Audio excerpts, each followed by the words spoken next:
All right, everyone, welcome to Strictly Hockey. I am Jacob Brown, joined here with Adam Kupferman. Steve Cashin is celebrating his mom's birthday today. Happy birthday to her. And Steve will be back for the next pod. And for when we do Strictly Baseball next, Strictly Sports is coming very soon for the NFL draft. And we just uploaded Strictly Yankees and Strictly Rangers. So you can find all of those if you look up Strictly Sports Productions on YouTube. All of 5 of our podcasts are organized in the playlist section on the channel, so you can find all the podcasts very easily. And all of the podcasts are also on iHeartRadio, Apple Podcasts, Spotify, and a bunch of other platforms as well. So, Adam, we haven't done one of these in quite a while. We're all over the place, to say the least. We've tried at least 72 times to do this pod over the last 2 weeks. Got to get one in for the trade deadline, but I promise – when the playoffs come around, we will be doing these on double. So we're going to get these out in playoff time. But Adam, your Bolts, they're good as usual, but you guys didn't do much at the deadline other than add Frederick Claesson. And did you make another move? I don't even know. But, Savard from Columbus. So something like that. You do have a hot take for us. Start off with that. I mean, my hot take is for what, the division or – for the Montreal and Dallas thing? I just have a problem with this loser point thing. Like, Montreal has 9 points right now from overtime losses, right? You take off those 9 points, they're at 36 points. Mm-hmm. Math right there? I don't know.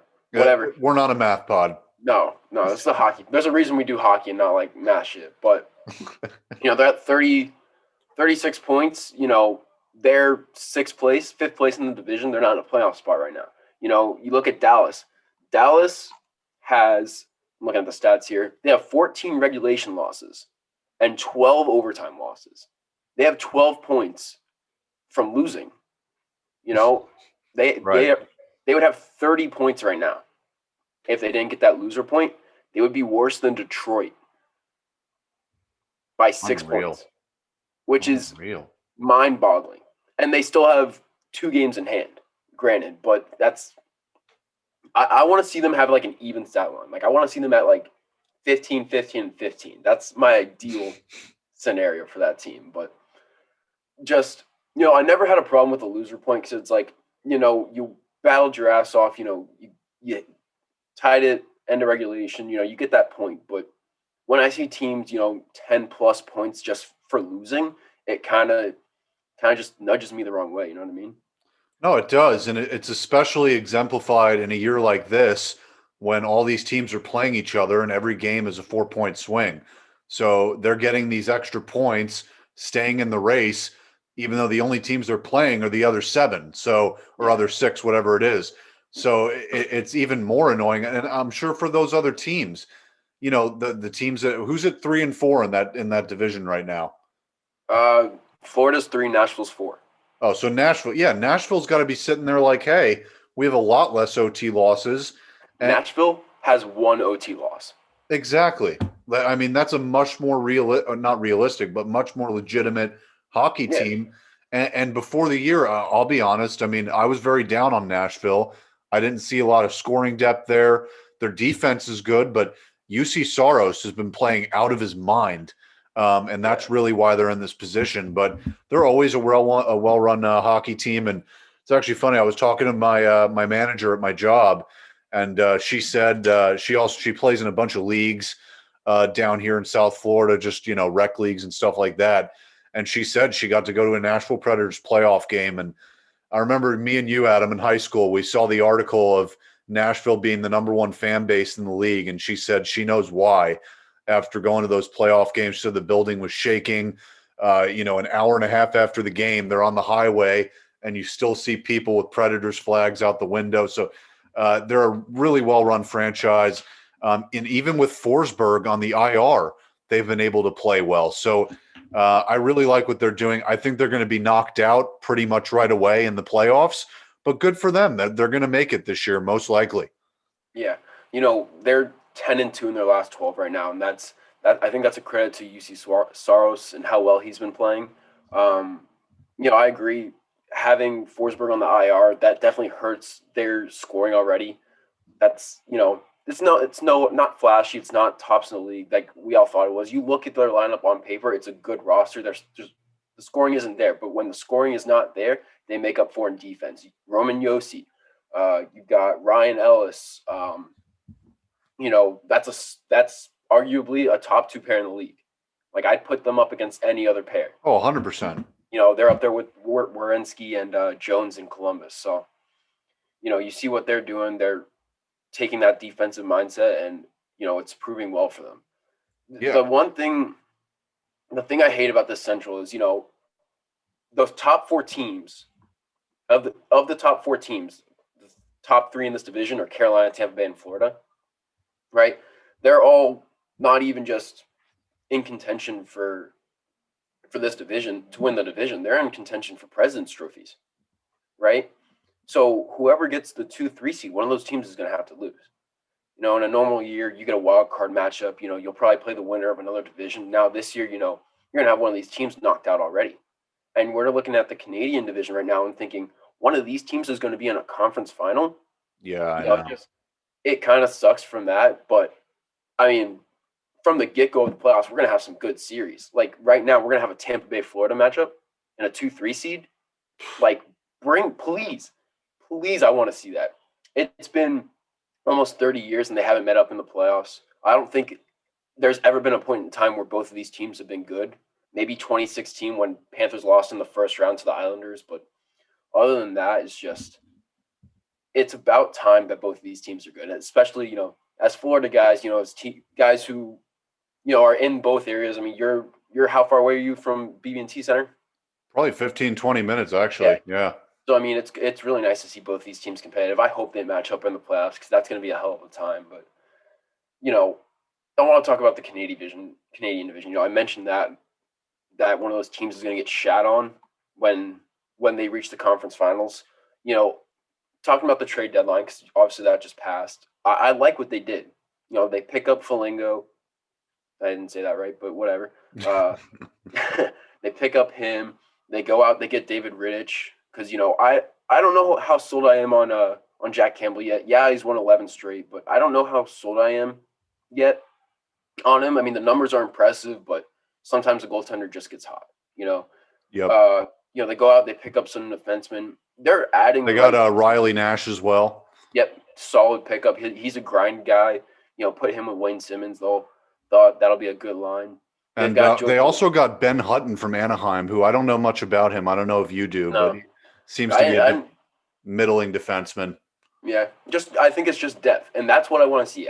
We've been talking for a while about Toronto and saying they're so top heavy. You're not going to win a playoff series like that. You're not going to make a deep run like that. Now, I think they're starting to see that. Hey, we've got these pieces. Matthews is leading the league in scoring. Marner's, dishing the puck. He's probably up there with the assists. Now they need that depth, and Kyle Dubas addressed that at the deadline. So I don't think Toronto's there yet to make a deep run, but I like what they're doing. And their fight. I have them coming out of the North Division representing them, but I still don't think they're ready yet. What do you think about it? Yeah, no, I mean, I like what they're doing too. I mean, they had to do something, but at the same time, I mean, you look at their defense, their pairs are Justin Hall with Jake Muzzin, TJ Brody with Morgan Riley, and Zach Bogosian with Travis Dermott. That's not overwhelming to me. I don't think there's a single shutdown defenseman there. Muzzin's good, but he's not top of the line. I mean, any other playoff team, he's probably a second or third pair guy.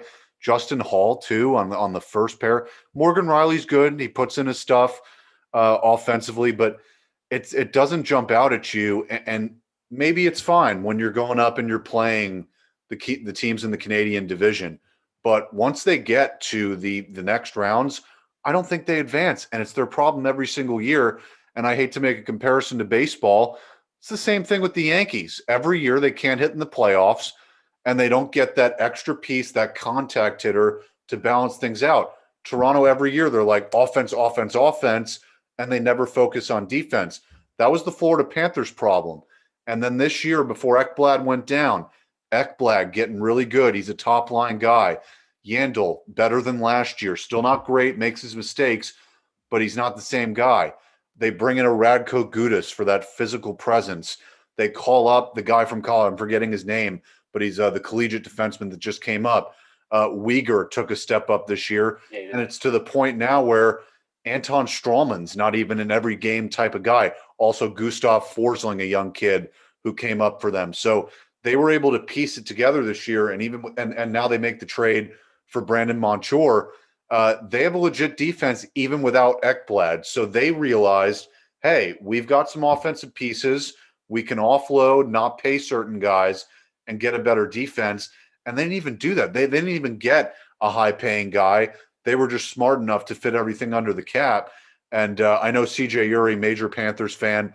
He's on Strictly Sports with us. He hasn't been on this pod yet. But as of right now, he said maybe he'll be able to come on with me after Adam and I do this, and we'll have an extra tidbit with CJ after Adam and I talk. But if we don't, we don't.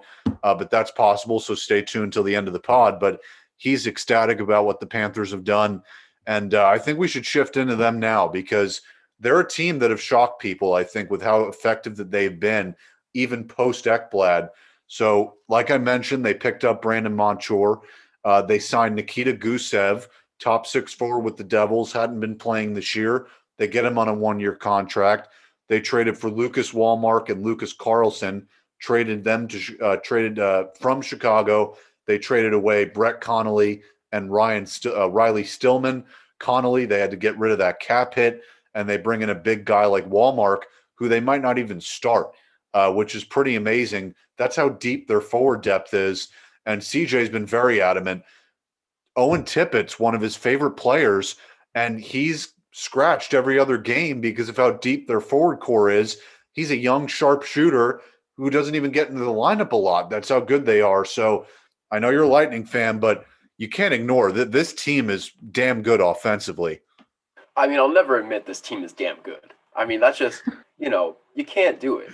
But that being said, I'm really impressed with what they've done this year. I mean, I think in this division, you kind of look at the bottom, you look at the division. I don't think we even had them as a playoff team. I think we had Carolina. We didn't. I didn't know. Yeah. Yeah. No, I had Carolina, Tampa Bay, and I had Dallas coming off a cup run, and we had Columbus, who, back-to-back years, back-to-back years they've given Tampa a run for their money, and no one expected Florida. I give a lot of credit to Chris Dreyer, their backup tendy. He's been playing lights out, and I think that's a big reason for it. It takes some pressure off Bobrovsky and his large cap hit. And he's back, by the way. He's Bobrovsky again. Well.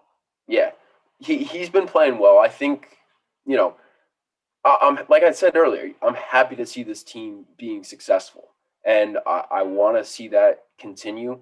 I like the deadline moves they made. They got Nikita Gusev, a guy who can probably score. How many games are left? 10 games, 13 games left. He could probably score, 3 or 4 goals, getting used to the system, and I think he's going to be a big acquisition come playoff time. You look at a Brandon Montour who's, probably just foaming at the mouth for a new start, getting the hell out of Buffalo. I mean, yeah. Eric Stahl, he got traded out of Buffalo, goes the next night and scores OT winner for Montreal. So those Buffalo guys, they're hungry. They know they get a chance at the playoffs from a team that, wasn't sniffing the playoffs. I like the moves Florida's making. Carolina kind of stood pat at the deadline. I don't think they made a major move. Yeah, Carolina made one move. They got a depth defenseman from Anaheim. He's like 6'4", righty shot, hockey para or something like that. And and what's interesting, they traded Hayden Fleury away for that. Although he's kind of a middling starter as well. But interesting though about the Panthers lines. I wanted to get your opinion on this about why I personally think they should just leave Tippett in. Their lines right now, and this was their latest game: Huberdeau, Barkov, Duclair, Hornquist, Wenberg, and Vetrano, Lomberg, Achari, and Lamnico, and then Marchment, Luosterainen, and Tippett. And to make it clear, what's his name is sitting. Forgetting his name. No. It's their other center. I'll look at their roster. Verhaeghe's not in the lineup at the moment. Verhaeghe's hurt. He's week to week. So there you go. But so when he comes back in, I think the guy to sit is either Lomberg, Lamnico, or Luosterainen, because when you've got a young kid who's trying to make his way into the league, stuff him on the third or fourth line, put him with a vet, put him with a Hornquist to get his feet wet, because this is a kid that they're going to have for a long time. They're not going to have Frank Vetrano in 3 years. They're not going to have a Chari in 3 years. Get Tippett in there now. Yeah. I can kind of see what they're doing. They don't want to rush a kid. He's obviously one of, if not their top prospect. So they don't want to rush him.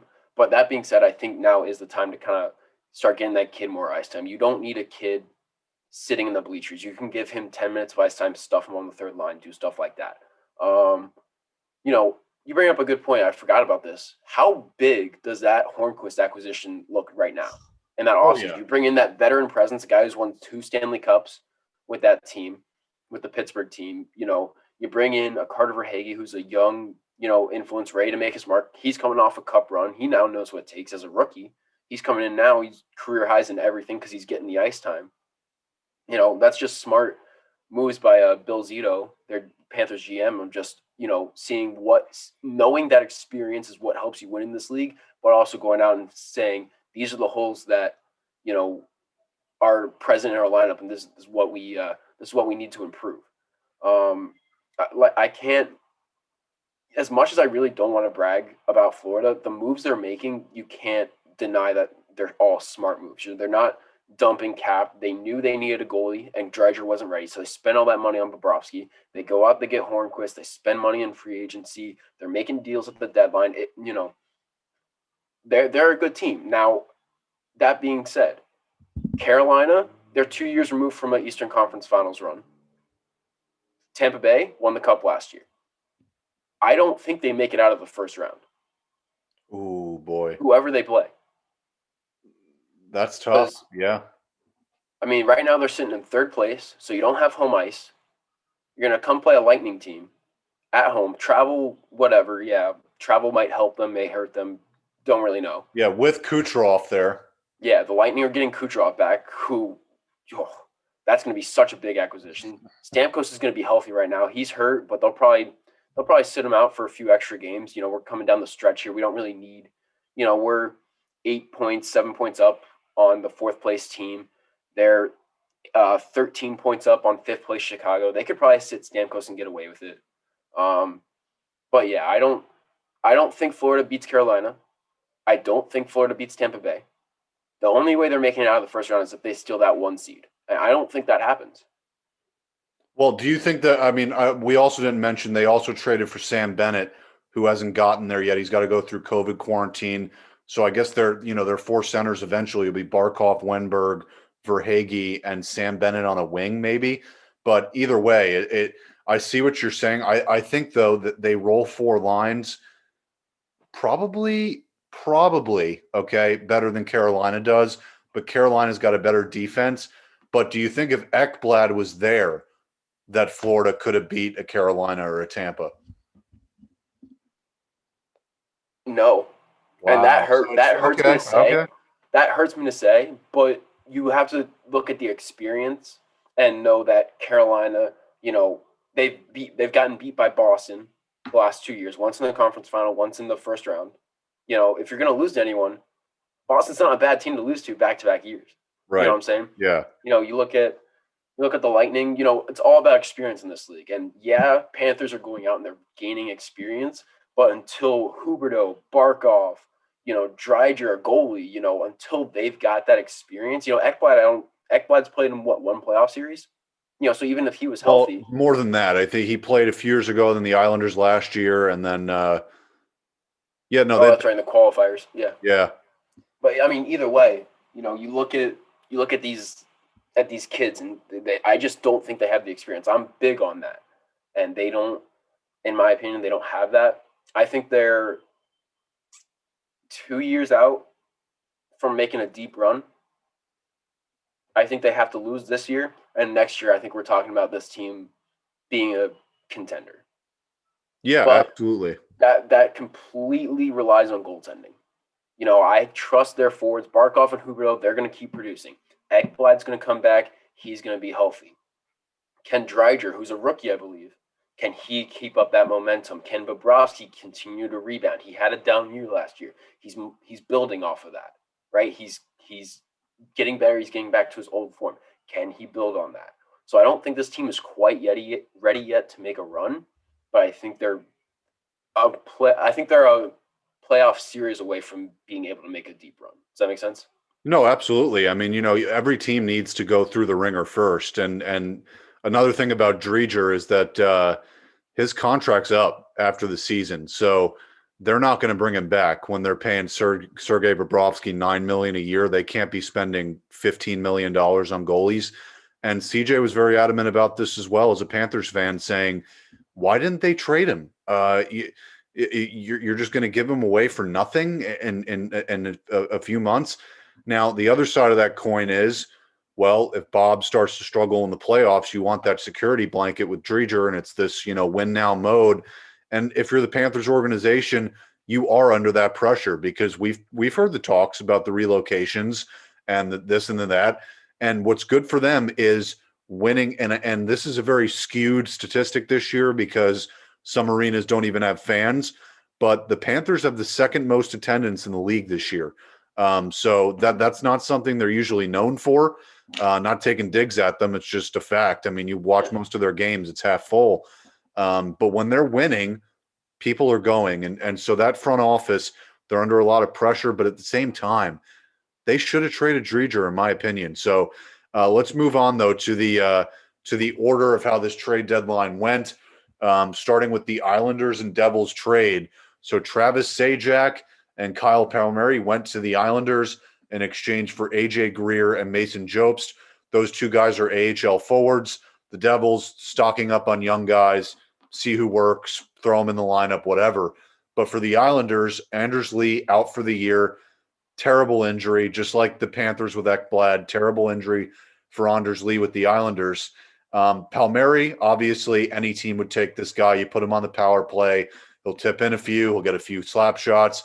He scores goals. He's a good player. But Travis Zajac, he's a nice depth piece. He's going to kill penalties.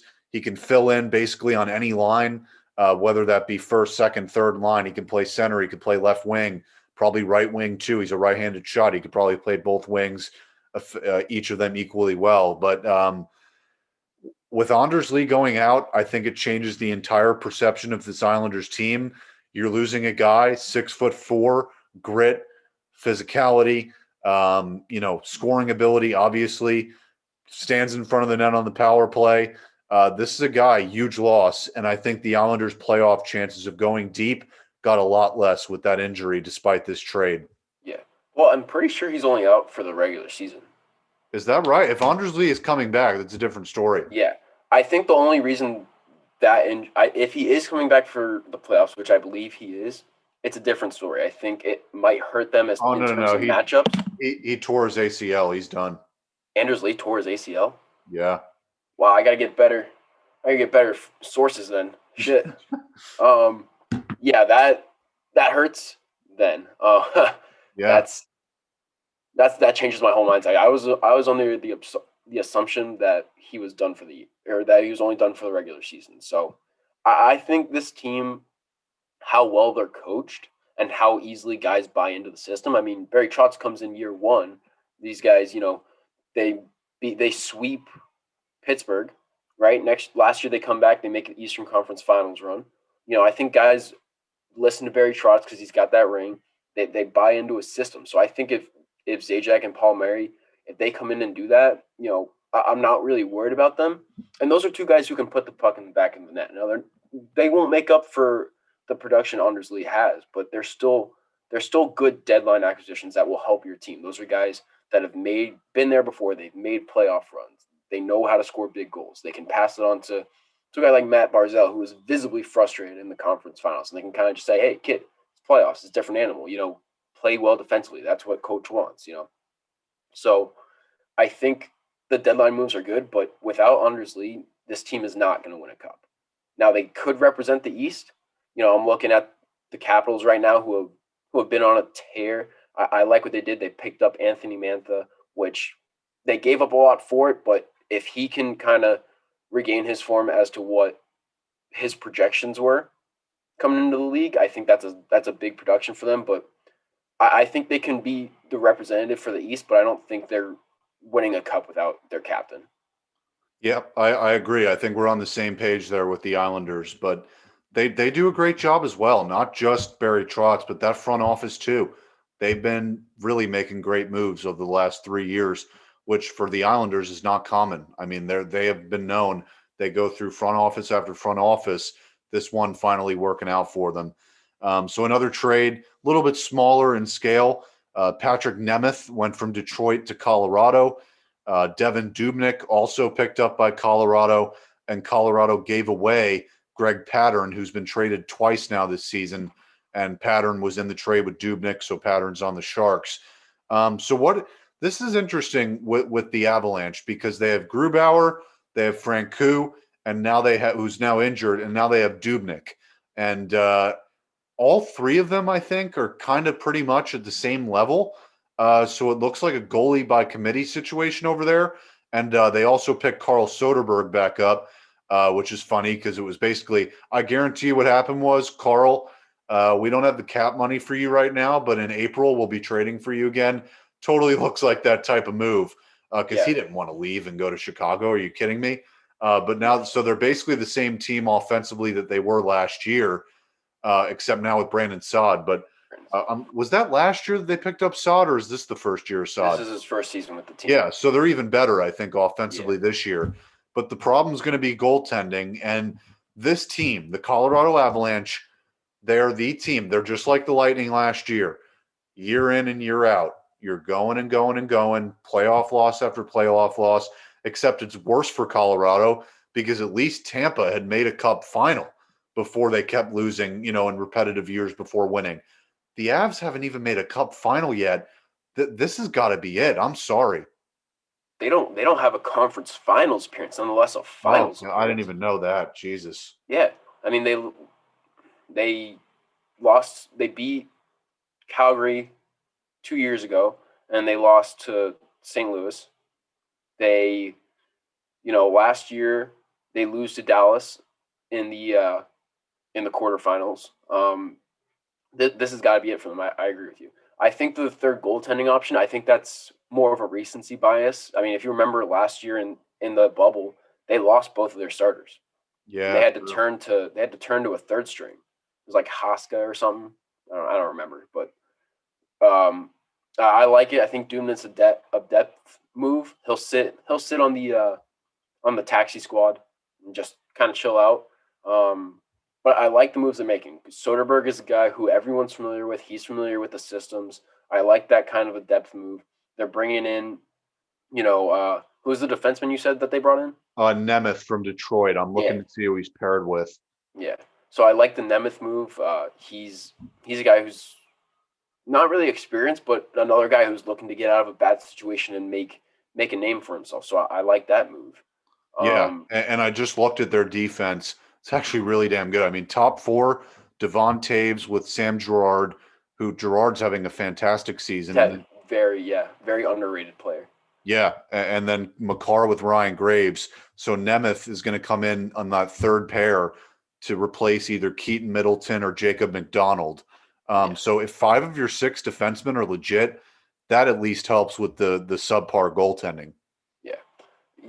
You look at this team, they've got the depth, they've got the scoring. You got Mikko Rantanen, Nathan McKinnon, you got Gabe Landeskog on your first line. I think that's a hell of a first line. On defense, you got Cale Makar, one of the bright up-and-coming stars in the league. In net, you've got Adam Fox is better. Oh God. We'll get to your team. We'll get there. Okay. On defense, they got Cale Makar, they got Sam Girard, both guys who are fantastic. Philip Grubauer, he won a cup with Washington, right? Washington in 2018. Yeah. So this team's got the experience. I think they're ready to make that step. But I think this is it. I don't think you hit the panic button, but I think if they don't make it this year, you kind of have to reset.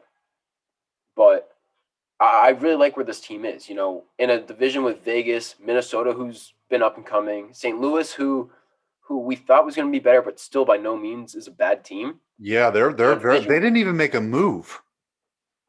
No, but I don't think they really need to either. I think if you make a move, that shows panic. I don't think there's any panic in the locker room. I think it just kind of has to click. Right. Especially with Tarasenko back. Yeah, they're 2 years removed from a cup run. I don't think they need to hit a panic button yet. But you look at their division. In Colorado, they lead the league in points, unless their division. They're playing well against teams like Vegas, like Minnesota, like St. Louis. They're beating the teams in the bottom of the division, Anaheim and LA.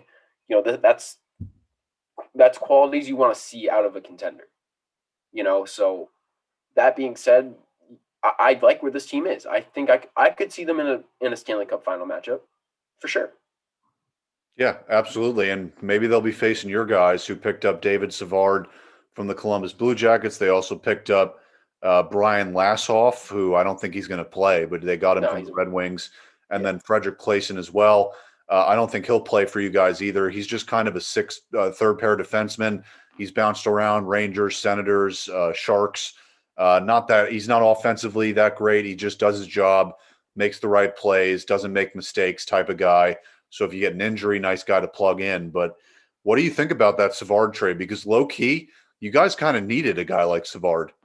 Well, I mean, I was talking about it with my dad the other day. You look at the Lightning's left side, right? You have Victor Hedman, you've got Ryan McDonough, and Mikhail Sergachev. Yeah, Mikhail Sergachev on your third line, right? Yeah. That's the left side. On the right side, you had Jan Ruda, Cal Foote, and Cernak. Yeah, Chernak. Thank you. That's crazy different. So you bring in a guy like Savard who brings a little bit more balance to your lineup like that.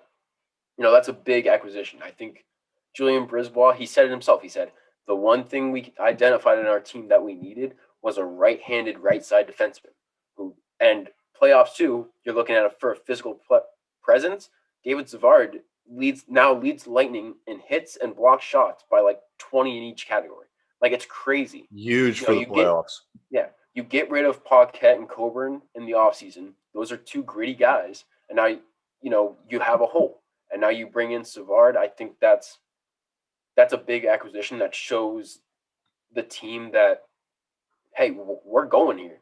Like, we're not coasting. We're not happy with one. We're trying to go, I'm not going to say it, but we're trying to go 16, 17 Penguins, So I like the move. I really like how it was structured too. They trade him. Columbus trades him to Detroit, retains half his salary. Detroit trades him to Tampa, and Detroit retains half of his remaining salary. The Lightning only have 25% of David Savard's cap hit on the books. They're paying David Savard $1.3 million, and that's what real ways to get around the cap. And we talk about it a lot too. We don't know how draft picks are going to turn out. Yeah, they could be good. Yeah, they could be a bust. You never know. And you find guys like Nikita Kucherov, Braden Point, Andre Palat. Those first two are in the second round. Palat was a 7th rounder. Yanni Gord was undrafted. So was Tyler Johnson. You can find other ways to develop prospects. What was Cirelli? Just curious. I believe he was the 2nd or 3rd. Okay. Yeah. So you never know with prospects, and you can find good prospects anywhere. But to get an NHL ready player, I'm okay with it. I'm okay with spending a year on a rental to win a cup and getting rid of draft picks. Hey, I mean, you win one, you got to win two, right? I mean, you don't win a cup and your window closes, Right. So why settle with one? Yeah, I mean, as a fan, I'm good for now. Clearly, I don't want to wait for like another 30 years to win another cup. But like my dad. Yeah. I've seen 2 championships, Diego, just so you know. Christ. But anyways, your window doesn't close when you win a cup, and Julian Brisbois knows that, and he sees the holes, and he says, "Guys, we're not done yet. We're getting Kucherov back. Let's go make another run at it." And I, as a fan, you like to see it, and I'm sure the guys in the room are looking at each other now and saying, "Hey, our GM believes in us. Now we believe in each other. Let's go do it again." And now they know how to do it. They know how to win. They know how to be successful. There's no reason why they can't go do it again. Yeah, I completely agree, 100%. and the Lightning are going to be in a good position going in the playoffs. That's for sure. So now the rest of these moves on my list, they're kind of out of order. So we're going to be bouncing from team and then probably going back to a team just because I did these in chronological order. But here's one that we've skipped over: Yanmark to Vegas. They only made one move, and I think it's a good one because you get another center. They're kind of weak there. That's the one position where they're pretty weak. And Yanmark's a good player. Blackhawks, weird deadline. They got rid of some good guys, but also added some decent guys too. Don't really know what they were doing, but good addition for Vegas, I think.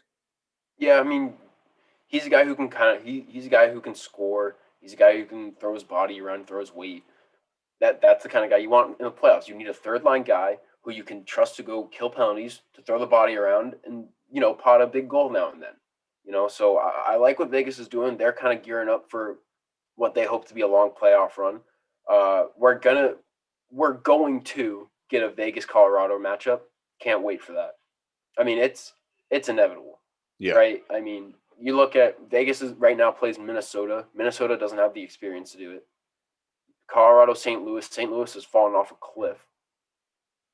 So you're looking at the playoff series. It's Colorado, Vegas, and I can't wait for that. But yeah, I like what Vegas has done. Vegas has always, known what they need.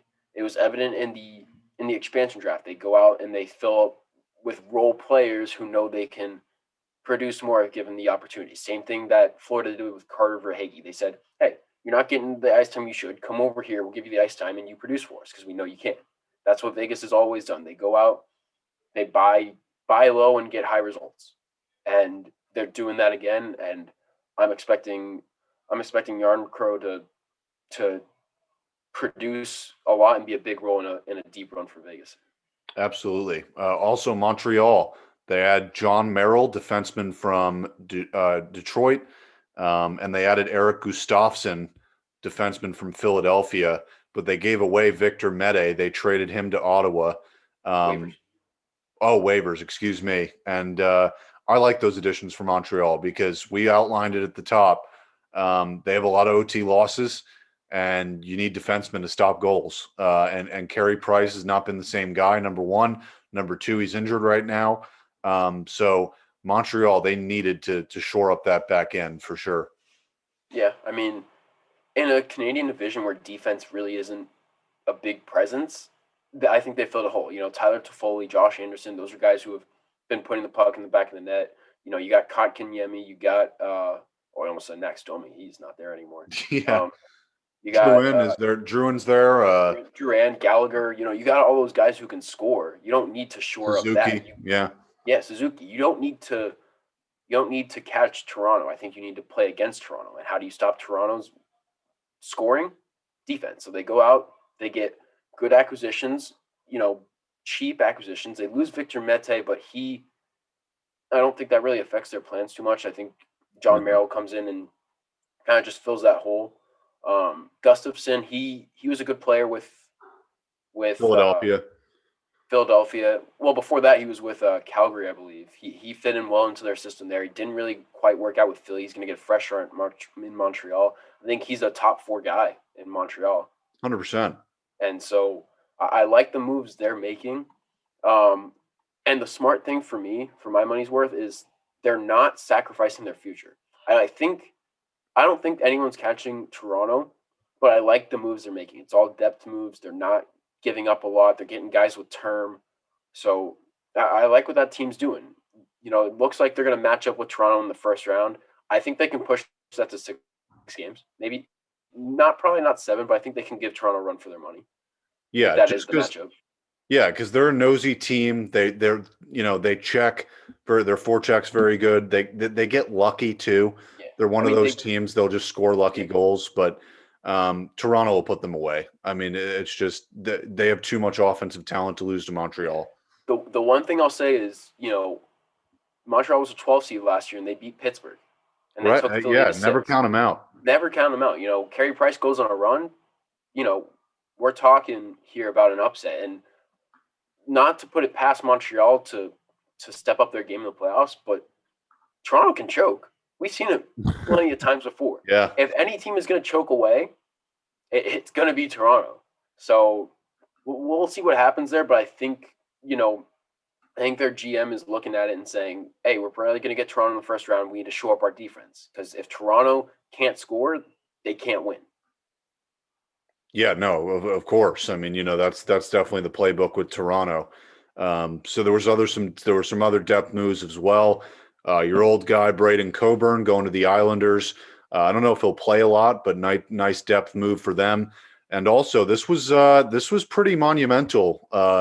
Jeff Carter finally out of LA. He's been there for his entire career, and he's been traded to the Pittsburgh Penguins.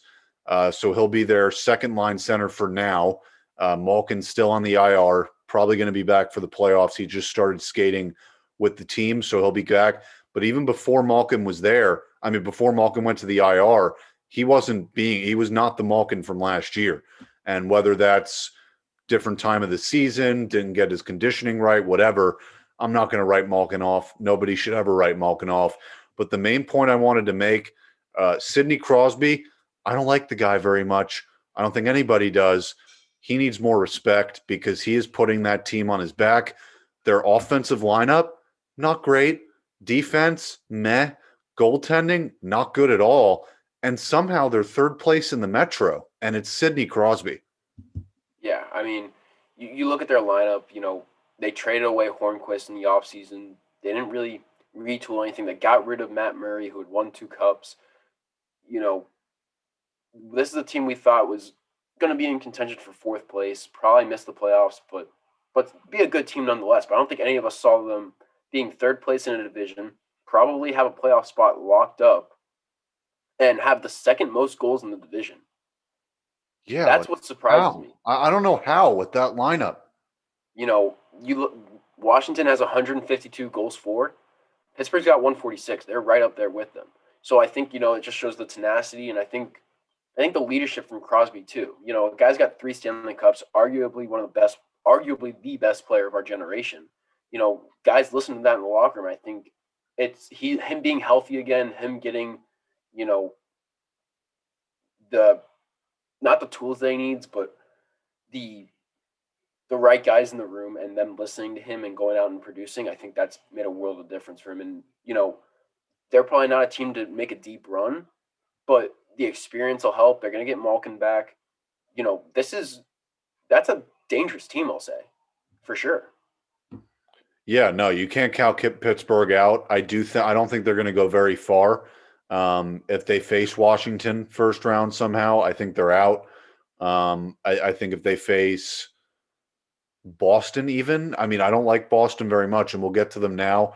So yeah, we'll just get to them. So they picked up Mike Riley from Ottawa, and they of course made the Taylor Hall trade. They traded Anders Bjork away to Buffalo, got Curtis Lazar and Taylor Hall.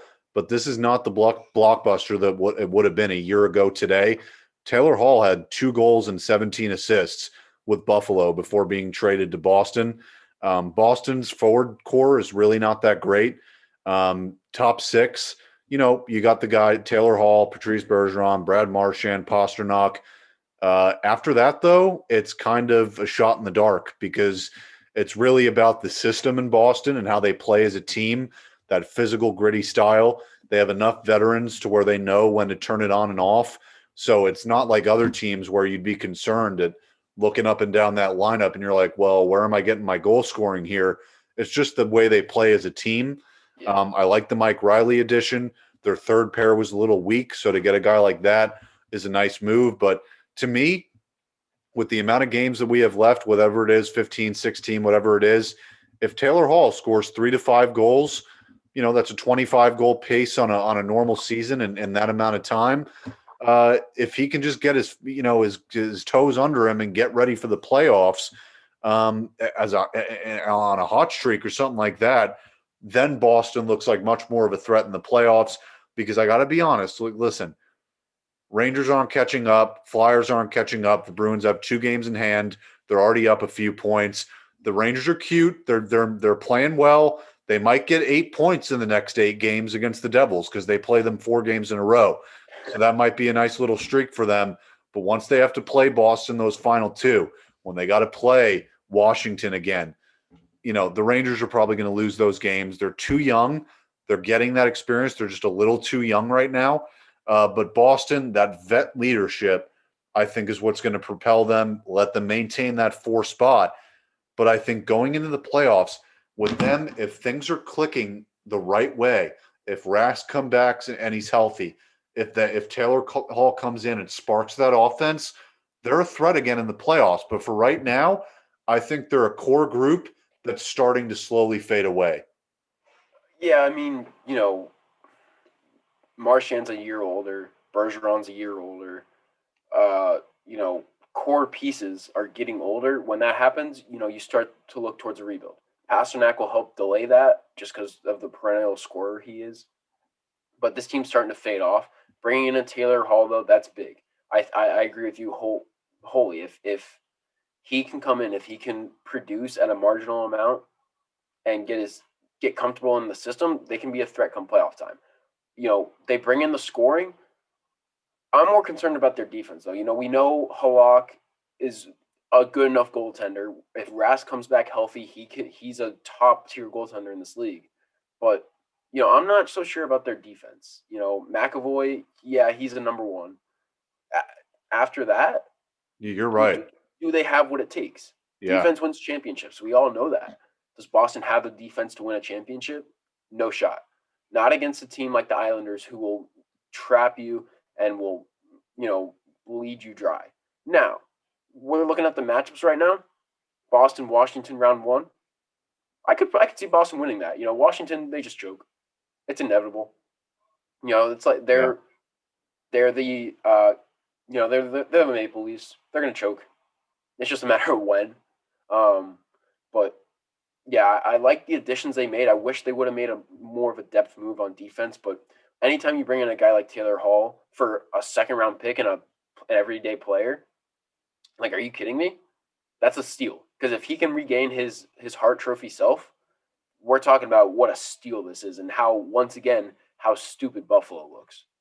Yeah, really. I mean, they just completely flopped on their face with this Taylor Hall thing, especially with Eichel out for the year now. They got him Taylor Hall, and he was like, I still want to be traded. Like, did you actually think that getting Taylor Hall would keep me here? And then he's injured for the rest of the year. But you're right about that Bruins defense. McAvoy and Lawson, Kevin Miller with Mike Riley, and then Connor Clifton with Jared Tenorti. Like, no. I mean, that's just not good. Like, I actually think now, looking at that, Washington would win a series with them because they're just as deep offensively. Well, they're deeper than Boston offensively, but defensively, no doubt, Washington is better. And they also, and we'll look at them in a second, but yeah, Boston, they're at the eclipse of kind of ending this run they've had, but it's been a decade plus now, and they have a cup with this group. Couldn't ask for. I mean, they probably would have wanted more out of it looking back, but so yeah. Moving on to another move. I'm trying to see what's important to even say. I mean, Adam Gaudette to the Blackhawks doesn't really matter. We mentioned Soderberg. We mentioned Gustafsson, Ben Hutton, Eric Goodbranson from Ottawa to Nashville, depth defenseman. Yeah, third pair type of guy. Physical. Yes, that too. On top of the addition for Washington with Mantha, they also added Michael Raffl from Philadelphia, PKer, physical, kind of annoying player because he's really not that talented, but somehow he pots up 15 goals a year. So he's a nice depth piece for Washington. Jordy Ben to Winnipeg, might not even play. And then, yeah, that big trade, Richard Panik and Jacob Verana to Detroit in exchange for Anthony Mantha, which I'm surprised they gave up Verana because he's young and he has control. And Mantha's kind of in the same situation, but he's just a step above. Regardless, though, this shows Washington. They're still like, hey, we want to fucking win. Yeah. I mean, they're only 2 years removed from winning a championship. Let's not forget that. Yeah.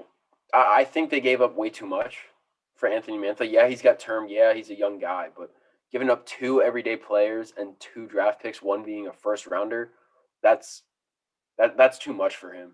I think they could have done it for either both of those players or one of them and a pick. But hey, kudos to Stevie Yzerman, GM in Detroit. He's, the best GM in the league.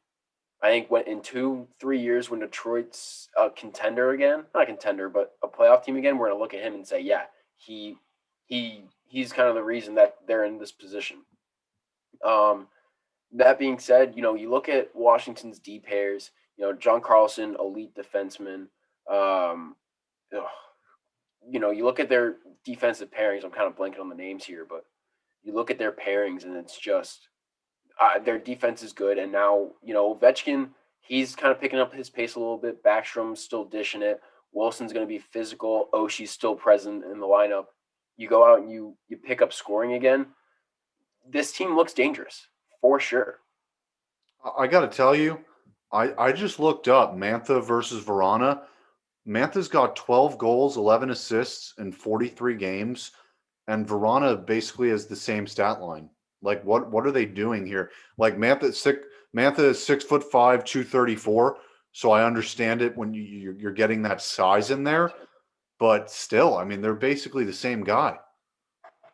But I mean, defensively, we were mentioning who they have on there: Carlson, Chara, Brennan Dillon, Kempney, Orloff, Schultz, Trevor Van Riemsdyk, and I think I said Chara as well.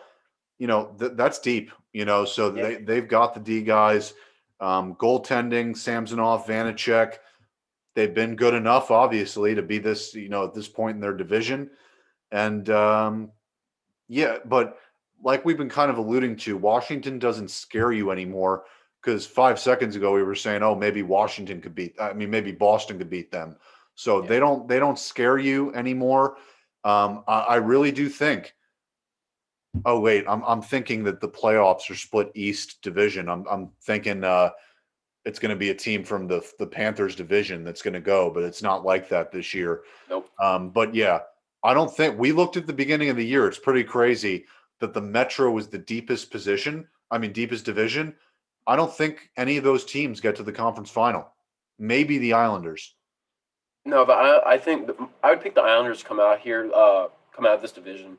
They had a slow start, so I don't think their points kind of indicate how good of a team they are. I think they'll come out of this division, but I think you're right. I don't think any of these teams really scare you and say, "Wow, this team is a cup contender." They're no Colorado, they're no Vegas, they're no Tampa, they're no Carolina, Florida. I mean, we hear about all these teams, Toronto too. We're hearing about all these teams and how we're expecting them to win playoff series, to be a contender. I haven't heard one thing coming out of this East Division that says, "Oh, wow, this team is looking really good and they're looking really dangerous. Like, I wouldn't want to play them in the playoffs." Like, I haven't heard any of that. And all the deadline moves being made, Boston, they get scoring. Washington, they get Mantha, but still, none of those moves really say, "Oh shit, look out for Boston, look out for Washington. They're coming. Get ready for them." Yeah, I totally agree, 100%. And we've covered all the bases here today. Again, we're sorry for not doing more of these. It's just finals time. We're college kids. Adam, you're playing. Steve's got his job. Got a lot of stuff going on. So we're going to try. Playoff time, though, definitely. We're going to be pumping these out, because that's what we're waiting for in hockey season. If you've listened this late, and Adam, I think I just sent you this thing for the MCU. We're both MCU guys, and there's a big rumor that just came out, but nobody cares on here. We'll talk about it after. But playoff pods coming. Strictly Sports is going to come soon, before and after the NFL draft, preferably. Strictly Baseball coming soon. Strictly Yankees are going to be every Monday. Strictly Rangers once a week as well. Again, look them up, Strictly Sports Productions on YouTube, and you'll find them in the playlist section, all 5 podcasts separated out. Follow us on Twitter at Strictly Sports P, on Facebook and Instagram at Strictly Sports Productions. And if you've listened to us this late, if CJ Uri was free, he will be joining us right now for an additional segment on this pod. If not, it's over. So thank you guys for listening today.